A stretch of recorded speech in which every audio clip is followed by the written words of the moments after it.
What's that old joke? Why do my parents push all my buttons? Because they installed them. Do you want a better relationship with people in your life? Here's some unconventional advice. Step 1, spend time with those people. In 2019, I took a trip for a month to Ghana with my mother.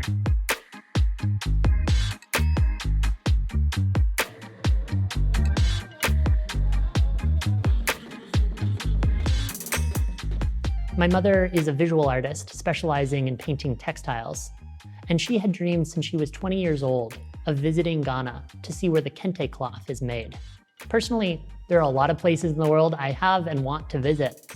Ghana was not on my list, but it was the dream of a lifetime for my mom, and I decided to go with her. My mother is the person in the world that I drive myself the most crazy with, and yet I chose to spend a month traveling in a very difficult part of the world with somebody that sometimes just rubs me the wrong way.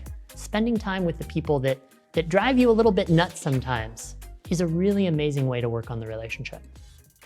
Step number 2, prepare in advance.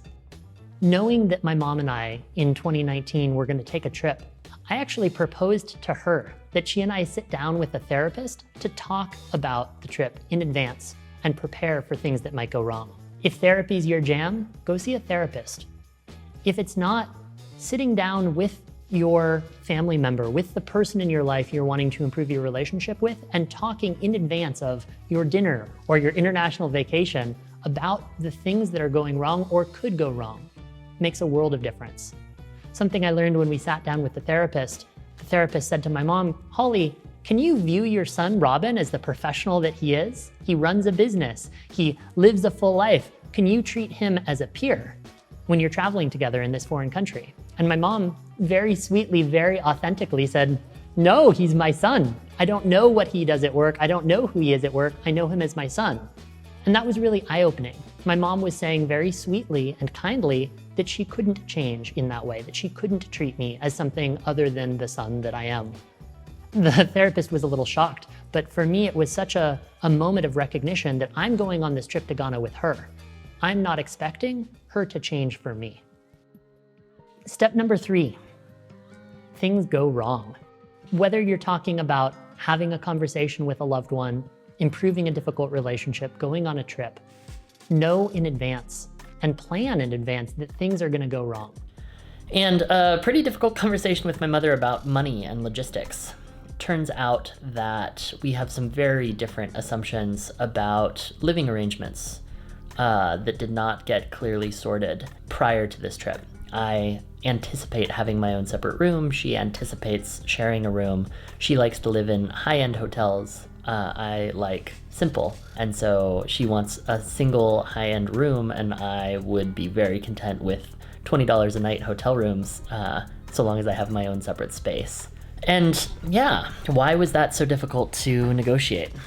We had this idealistic vision of Ghana as this place where these amazing textiles were made, but I had never seen or could have anticipated the level of poverty, the level of pollution that we saw throughout our trip.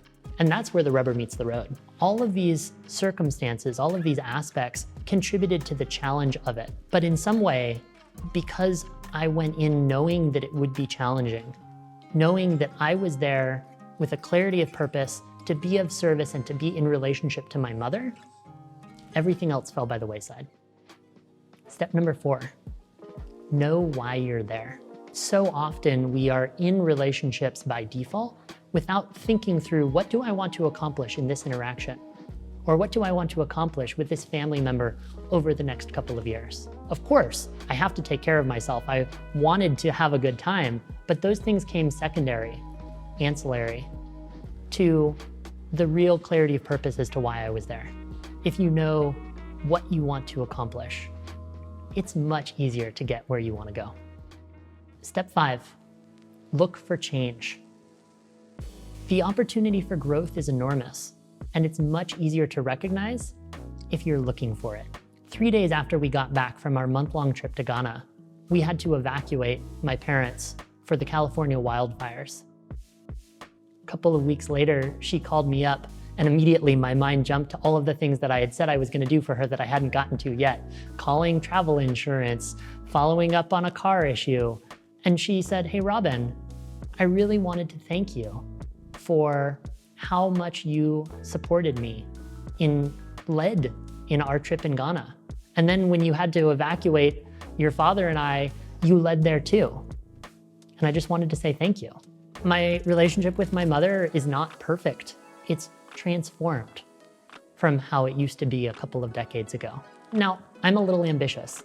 I do crazy things like start up a cafe on 3 weeks' notice or take a month-long trip with my mom to Ghana. But this advice applies in any context. If you spend time with those people in your life, know why you're there, know that things can go wrong, plan in advance, and look for change, those relationships can change enormously.